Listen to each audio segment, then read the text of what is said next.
How's it going, all you lovely people?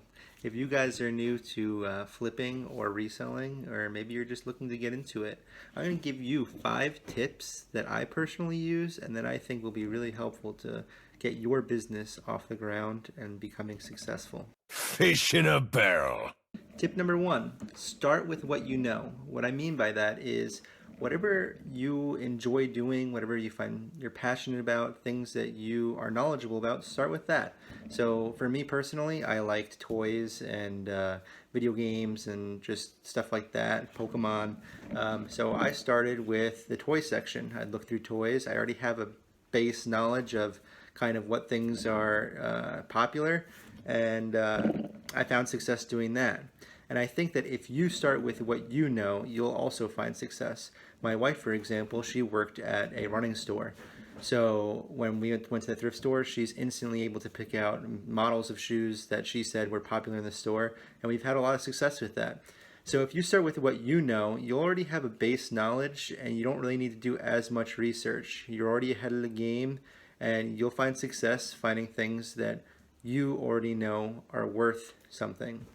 So whether that's jewelry, clothes, electronics, whatever you already know about, it helps. Start with that, and then you can branch out to other things and learn more. Tip number 2, check completed listings. This is so important, and it's so easy to do. You're in the store, you find something that looks interesting, look it up, see what it's sold for. So many people, before they start reselling and kind of getting into it, think that just because it's on eBay and it's being sold for that much means it's worth that much.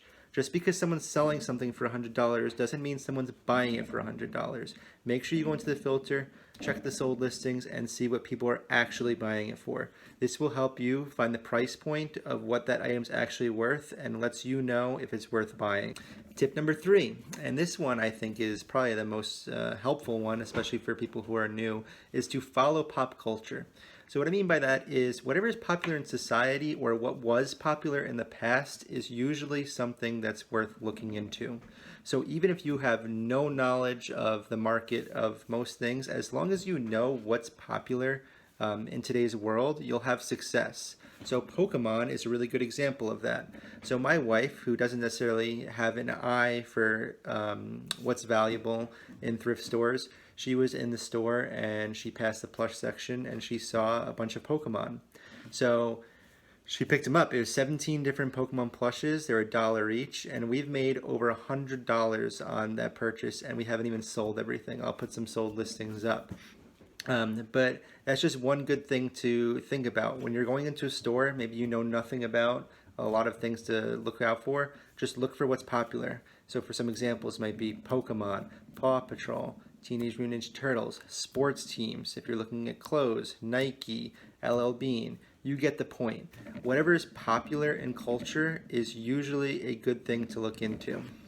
Tip number 4 is to be patient. This is especially important for people who are new to flipping. I know when I first started, I was buying things and I was really excited to list them and was expecting them to sell right away. And that's not necessarily going to be the case. A lot of times you're going to buy things and they're going to sit for a while, and that's okay.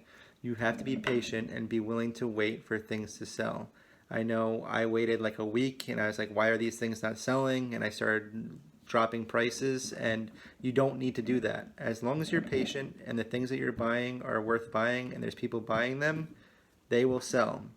The second thing that I mean by be patient is when you're in a store and you're just striking out, you're looking for things and not really finding things that are really worth buying, that's okay. Don't buy things that aren't worth buying just because you want to get your inventory up. I made that mistake, and there are many things that I bought that now that I'm more experienced, I wouldn't have bought. So that's my tip, is to be patient. For the 5th and final tip, it's to do your research and to learn from your own experiences. So the only way to get better at flipping is to just continue learning. The more you know, the more you'll be able to buy and the more you'll be able to sell. So watch videos, learn about different markets. I know personally, I talked about this in one of my other videos where I watched a video on plushes to look out for, and the lady in the video mentioned puffalumps. And literally the next day I went to the store and found a puffalump. I would not have bought that if I did not watch that video.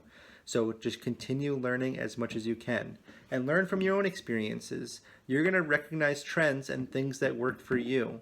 And that's great. Recognize those trends and continue to follow them. One example for myself is extra, extra large clothes. I did not think that it would be worth buying triple XL clothes or 5XL clothes. So I ended up buying one, and it was one of my best sellers. It sold right away. I started buying more extra large clothes, and those started selling right away. I noticed a trend. So now when I go to stores, I look for extra, extra, extra large clothes.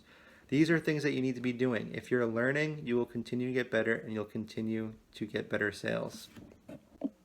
So those are the 5 tips. Hopefully if you're newer, you found it helpful. I didn't necessarily want to give a list of things to look out for. I more wanted to give a mentality of how you should be thinking when you're going into a store. Sometimes when you don't really know the markets, if you just know these typical things to look out for, it's helpful. So if you found the video helpful, please consider liking and subscribing. And for those of you who are more experienced, I'd love to hear some tips and tricks that you find helpful when you're at the store. So if you can comment those below, I'd love to read them.